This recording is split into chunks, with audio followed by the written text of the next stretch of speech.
who wants to start us off? Ira? Ira. Adam, it seemed like, as that game went on, you guys couldn't get off the field. Were they doing anything different on third downs, or was it guys just not making plays with their DB?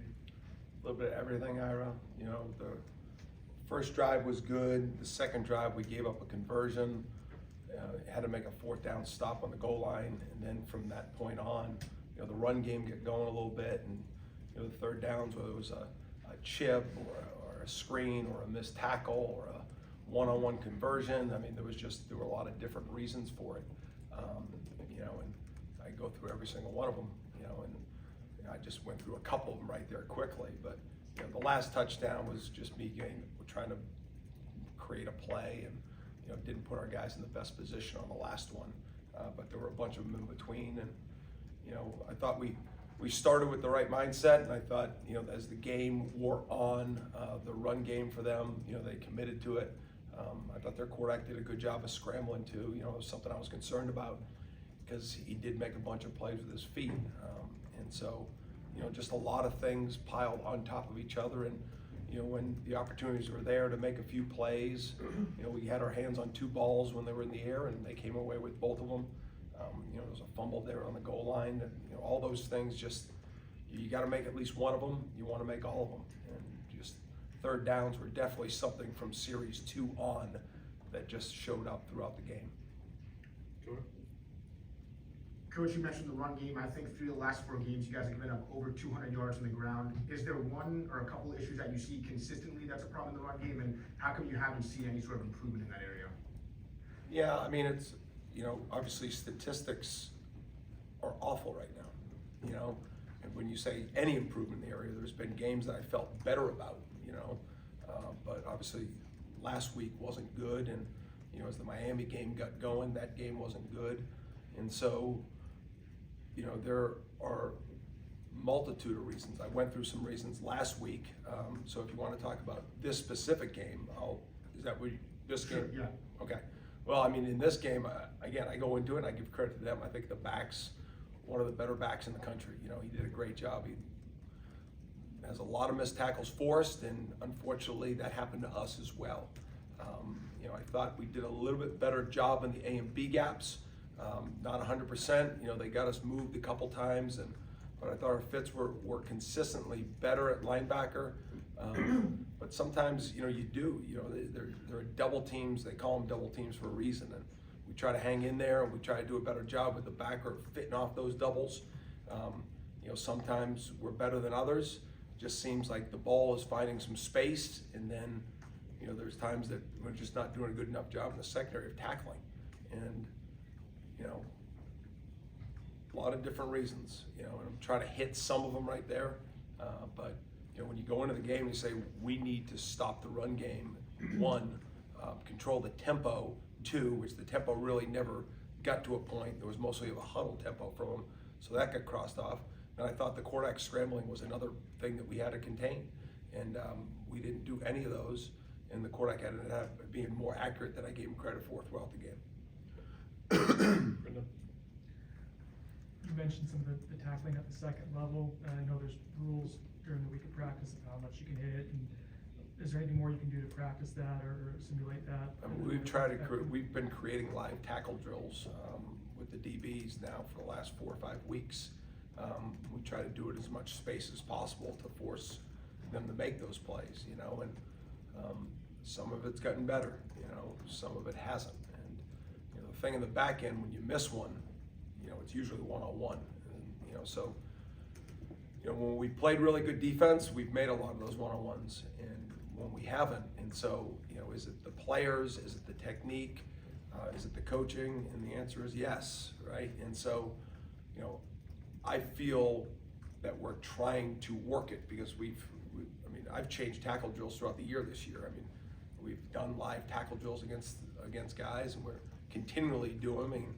And then, the one missed tackle that KJ had was probably on the third down I probably need to go back and making it a little bit more of a different situation in practice to get him to make that tackle more, and so you can overanalyze it a little bit as a coach, but that's our job, right?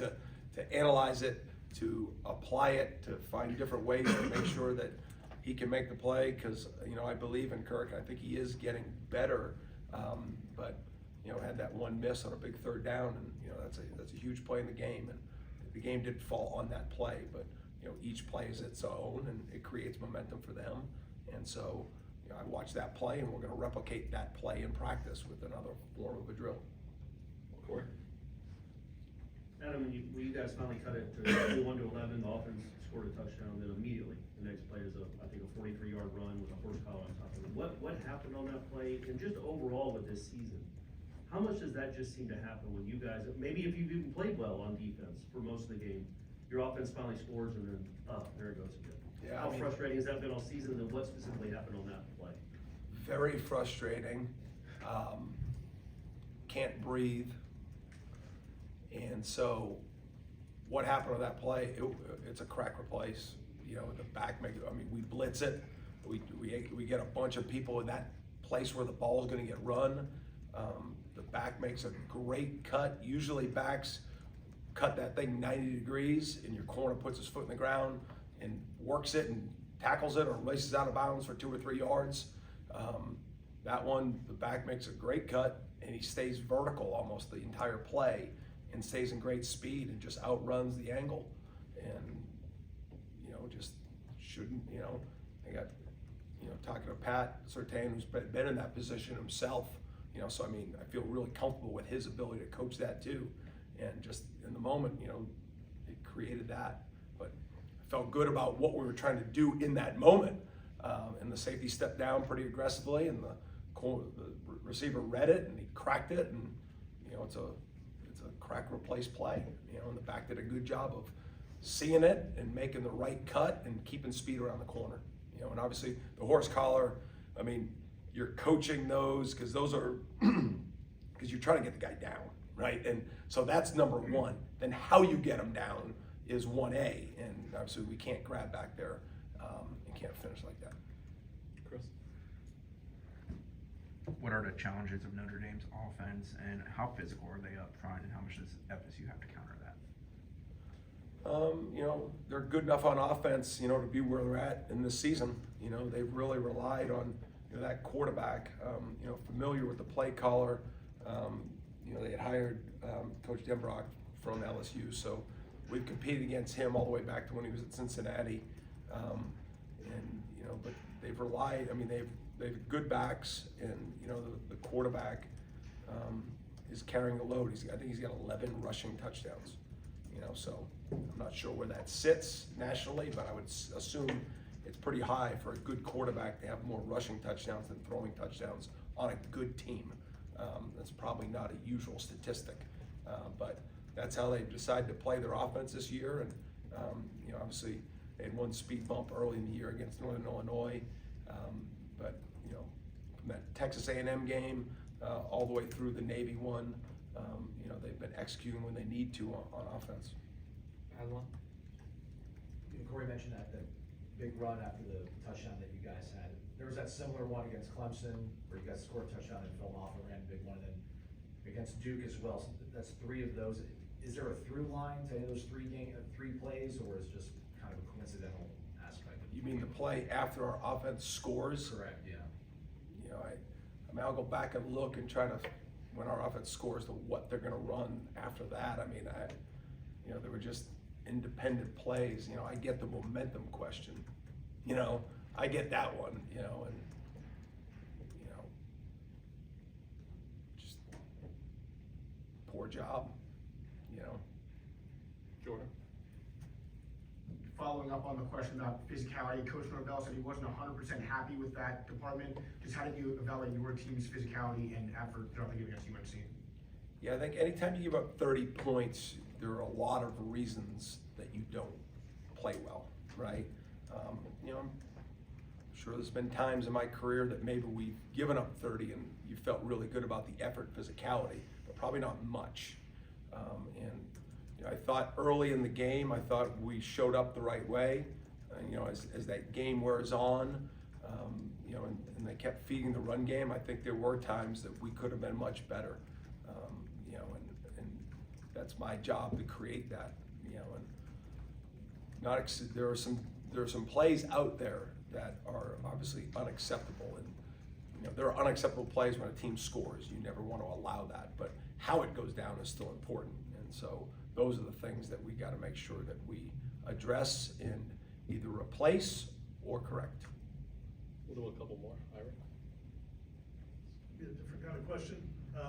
It's more philosophical, but you know, when a situation happens in a game where a player, you know, nobody wants your worst moments to be on national TV with, you know, commentators just, you know, making comments about you making a business decision or things like that.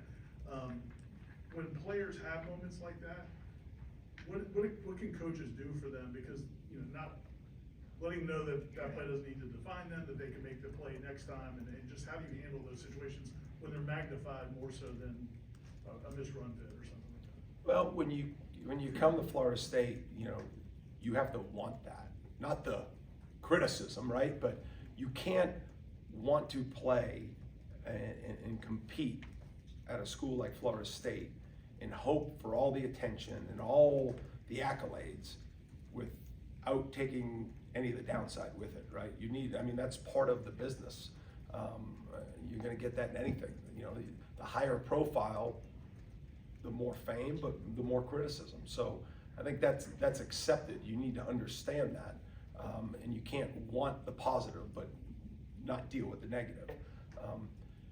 I watch TV games to feel tempo and things of that nature for the opponents. I usually don't go back and watch ours until the end of the year, and then I usually use them because there's different video angles to teach off of, you know, less the commentary. But you know, there's a lot of, in this business, you know, there's a lot of commentators that you deal with all the time in a good way, and you develop good relationships. So, you know, they're asking you questions and constantly, and but if somebody's receiving criticism on our team, and it could just be about socially, whatever it all is. I mean, that's a job of a coach too, right? Is to teach them how to tackle in open space, but also how to rebound from things that maybe they're not proud about, you know. And one action doesn't define you as a person for the rest of your life, but if those actions continue to happen, obviously then we're still in the business of production, you know. So you've got to, for us as coaches, you're constantly trying to support, but support doesn't always equal playing time, right? And so we're just, you know, trying to help be there for everybody in the program to make sure we're helping them along their journey, but their journey affects our journey, and we got to make sure those things line up. Go to Jordan for the last one. Coach, just really quickly, Fentrell only played 11 snaps on Saturday, his lowest out of the season. Was that a coach decision, or was he just banged up? Yeah, I mean, he couldn't continue, you know, so we had to get Quinn in there more, and then Jabril Rawls played a good amount. So hopefully we'll have Fenn back here quickly. He's been pretty reliable for us, but yeah, he only played the first two series. Okay, thanks, Jordan.